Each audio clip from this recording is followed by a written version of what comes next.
நாங்கள் வந்து இப்போ கொடை ரோட்டில் வந்து பழம் வாங்கிட்டு இருக்கோம். ஆமாம், இது வந்து நாட்டு கொய்யாவும். இந்த கொய்யா வந்து பார்த்தீங்களா, இது எந்த மாதிரி இருக்குது?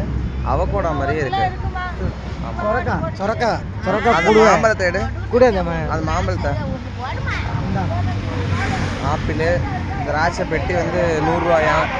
திண்டுக்கல் கொடை ரோட்டில் இருக்கோம் நாங்கள். ஆமாம், மாம்பழம் வந்து கிலோ 200 ரூபாயா. மாம்பழத்தை பார்த்துட்டு தான் வண்டியை நிப்பாட்டணும்.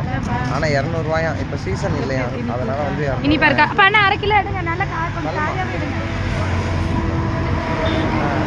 இந்த மாம்பழம் பேர் என்ன? இந்த மாம்பழம் பேர் என்னம்மா? செந்தூரம் பழமா. கிலோ 200 ரூபா. ஆமாம், இப்போ சீசன் இல்லாதனால 200 ரூபா விற்கிது பழம். எதை எடுத்தாலுமே கிலோ 200 ரூபா. ஓகே, நாங்கள் வந்து கொய்யாக்கா, நாட்டு கொய்யாக்கா வாங்கிட்டு இருக்கோம். பார்த்தீங்களா, இது நாட்டு கொய்யா கிலோ 100 ரூபாயா? நாட்டு கொய்யா கிலோ 100 ரூபாயா. ஆப்பிள் 200 ரூபா, மாம்பழம் 200 ரூபா.